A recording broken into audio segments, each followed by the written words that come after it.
This house here was actually a postal drop way back in the day before the mill. You're talking about 1700s, 1800s? Early 1800s. So I had the architectural historian from Bratonsville come out and look at this with me after I got it, because I tore out some of the walls on the inside. So originally the lower left was a one-room house. And when was that, do you think, they think that was built? 1820. Around the 1830s, they built the I-style. Uh-huh. When they did that, they had two front doors. Where the two windows are now were two doors, and it was closed off in the middle.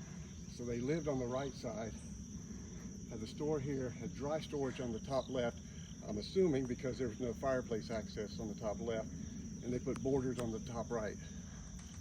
1870s, they added the back half. You got 12-inch, minimum of 12-inch hand-hewn sills underneath the house. When I got it, it was all closed in because, again, back in the 70s, you got this great idea, we're going to underpin all the houses. So they put cinder blocks around everything. With the moisture, there's actually used to be a freshwater spring over here. If you look on the old maps, there's a huge freshwater spring that runs parallel to 901. There was actually a cistern there coming out of the ground where they put a concrete, they call it the cement pond. Mm-hmm. They get fresh water right out of the ground. Moisture levels on this house were redlining when I got it. So I busted out all the underpinning, let the air circulate to go around. Unfortunately, now the cats spend more time here than I do. Now, what's the name? What do you call this house? Did you call it by a name? It's not a white. Or when it's called by the community, is it called a certain name? Two-story house now, but there was... But I haven't seen many two-story houses. No, well, there's actually 3 of them in the village. This would have been different. There was one down around the corner. There were 2 of them down that way. So they would have been more of the more contemporary style, contemporary, but 20th century. Uh-huh. A little tighter, lower roof, or lower front porch.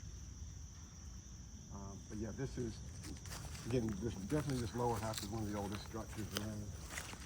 I didn't get to clean up much yesterday because, again, it looks like a workhouse on the inside.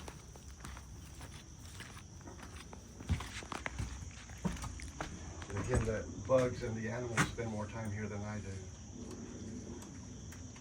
Oh, the checkers board.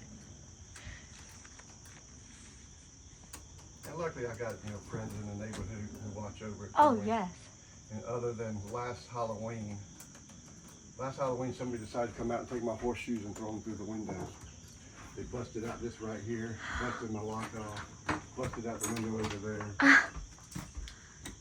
Just for spite. Watch you. Oh my gosh. So this would have been the original section here. The front door would have been here. This would have been the porch. You can see where the doorway used to be over on that side. One of the reasons I can date this is, have you ever been to the Pirate House in Savannah? No. Pirate House in Savannah says it's got the oldest structure in America. And it had a one-room house, and the floors are identical to this. These floors are original.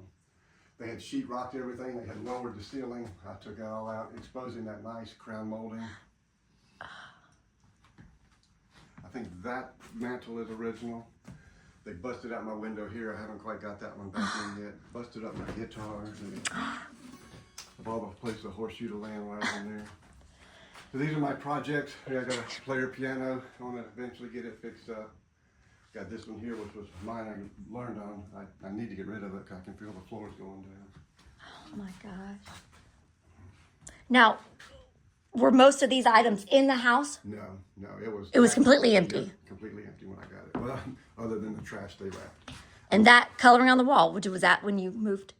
Or did you? When I took the sheetrock off, I found some of the original colors, and I recreated these original colors. That chalkboard, though, did come out of a Rosenwald schoolhouse, the new home that I did up in York County.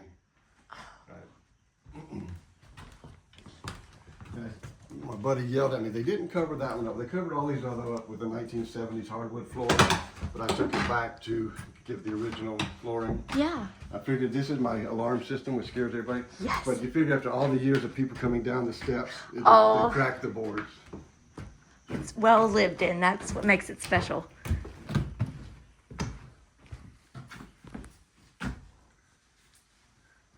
And do you know, like, does the community remember a family living in here up until certain, Yeah, I had several people. I let them come in and look around. till the 80s, you think? 1980s or after? The D's were the last ones when I took over, and they were here in 2005. Okay. So, yeah. So again, the lady who was doing hair lived in here. So again, my projects here, again, I've done more maintenance now than I got it. Just trying to keep it up and keep it looking good. Oh my gosh. And then you can see over here when they added this half, it's literally separated the two. Mm-hmm.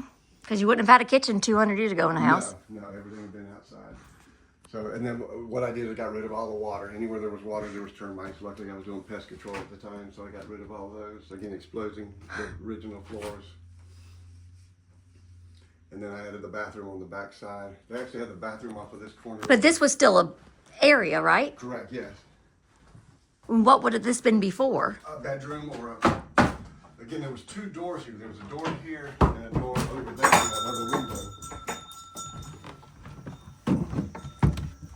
So I kind of closed that one off to make that the bathroom area over there. Yeah. But they had closed all of this in. It was tacky as can be, and they had the bathroom right here. So I ripped all this off. I wonder how long that plant's been there. Not long. Actually, I had a church group come up here with me, and the girls went and grabbed one from somewhere and planted it. Oh. But the elephant ears are volunteers. They come back every year. And you have cane. Oh, yeah. Bamboo. Yes. Yes, it's taken over. I fight that too. And I got this huge tree I'm fighting as well. Oh my gosh. Wisteria in the springtime. Oh. Where is it? On these? This whole block is nothing but wisteria. I mean, I've got, it actually is, I pulled a bunch of it out because it's pulling the branches off. I had left it so you could pull the tree away from the house, but it pulled the branches out of the tree. But yeah, this whole area is just wisteria in the springtime. Now, were there any other, you said houses were this way too? So this block was a little less. So originally on this side right here, this kind of would have been where the original village stopped. Right there would have been the horse stable and everything on this corner over there. There was one house behind me here. There was two houses down there and then two more on that side of the street. And again, all this in the middle was open for gardens and such. The brick houses over this way would have been the supervisor houses that were built in the 50s. So they actually had oil furnaces. 1850s. No, 1950s, yeah. Yeah, the original supervisor houses would have been the real nice ones across from the store out front. And you said it was known, even in the late 1700s, it was known as factory then too? The factory didn't come until probably Fishing Creek started around that time. God, what is his name? I guess it was White, Thomas White. Thomas White owned this house early on. The whole thing with Bannister Tarleton staying at White's Mill, that was what this was Walker's Mill, but then the Whites bought it later on. And again, with history, people telling the stories in the 1800s kept referring to it as White's Mill because he owned it then, but it wasn't White's during the Revolution, it was Walker's. But his brother, again, everything down that way was all industrial. That's where the sawmill, the grist mill, and the fulling and the textiles were down that way. All of this was still farming. So Thomas White, who owned this one, eventually got bought out by the Heaths. He would have had this house. And again, it was documented as a postal stop because of the store and everything that was inside.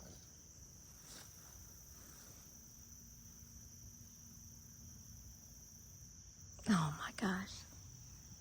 This house. Yeah, you want to go upstairs? Yes. It's just a treasure. Like a gold mine. And I love how it's up. I'm sure it always was. The landscape was always that high up. The house must have always been like that on top. Yeah. That couldn't have changed. Like, so just the view of people driving up, or not driving, but walking You could see the people coming up the what I call the Cornwallis Road. You would know that, and you could see when they were coming up this way as well. I mean, it's magnificent. Yeah. Watch the handrail. I actually found this on my little wood shed out back. They had taken it off and threw it over there.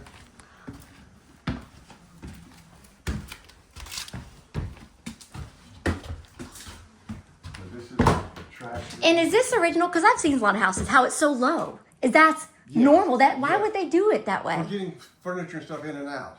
Because you're going to have to come in and go down because you're definitely not going that way. So I've learned that when you move and stuff, you go down. Got it. I've always wondered that. Like, why would they do that? See, so in here, there's no fireplace. You know, I don't think there's ever been a fireplace access. Mm-hmm. So this would have been for dry storage goods and things like that. So not a bedroom. Eventually, maybe it would, but- after the store, after they closed it down. Yeah. So again, they had the two front doors. They lived on the bottom left over there, or actually bottom right. Yeah, especially from the upper, you have the whole entire view. Because that road was the main road, even 200 years ago. Like that was. Yeah. And that's why I don't like the idea of putting all the townhouses through there. And he's actually going to parallel another road to it and kind of change the main street. Was there any encampments nearby, like in the American Revolution? Yeah, Hut camped here. He camped. Down. So he didn't just come through, they actually camped it. Yeah, 3 different times. What? Before he was shot off his horse? It must have been before he was shot.